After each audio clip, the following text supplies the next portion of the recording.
Hello and welcome once again to Red Gaming Tech. My name is Amata. Today is the 2nd of July and I have some rather interesting comments from Peter Moore, who of course used to work for Microsoft but now works for EA, regarding the ever familiar and dreaded Red Ring of Death on the Xbox 360. Of course, anyone who owned that console, including myself, became familiar with it. I myself experienced 2 Red Rings of Death.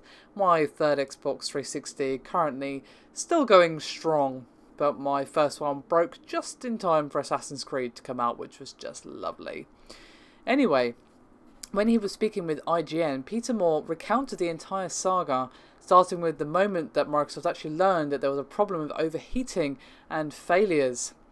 And as the reports of the fault poured in, as of course it was fairly widespread, he knew a meeting with Steve Ballmer was in order, and he was of course a little bit nervous about this meeting because he knew it would cost the company $1.15 billion.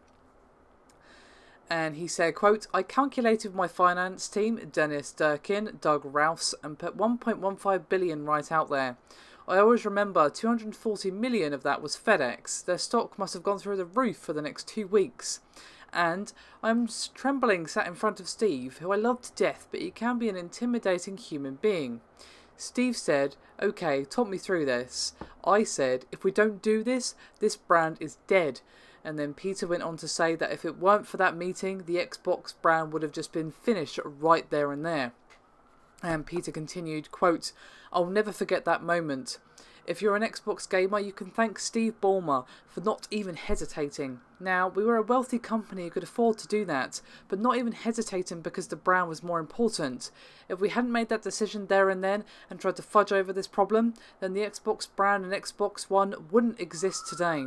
Ballmer didn't even think twice about spending $1.15 billion to protect a brand that's probably worth 3 or 4 times that today.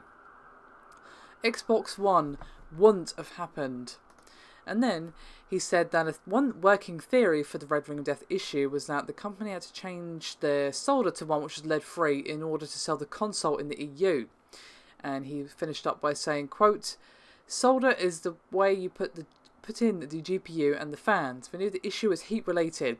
We think it was somehow the heat coming off the GPU was drying out some of the solder, and it wasn't the normal stuff we'd use because it had to meet European standards and take the lead out." Now, all of this came from a rather lengthy podcast, but Eurogamer has put some of the best bits out there on their website. If you want to read it, there is a link in the description below this video. So it's rather interesting to learn that pretty much the entire history of Xbox hinged on that one moment.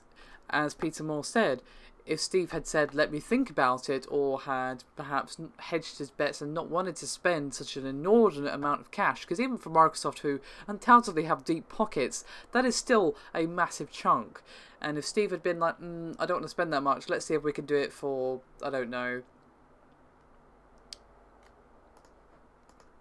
half that amount or something like that, then we probably wouldn't be having this discussion right now.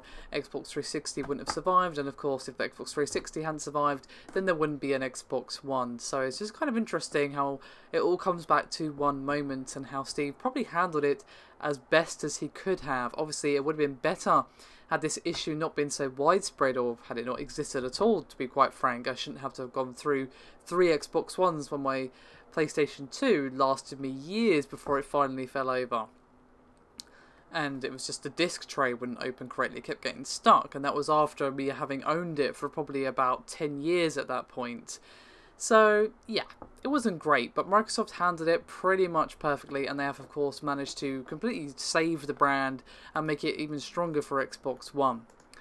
That is me done for this video, but thank you for watching. I'll see you next time.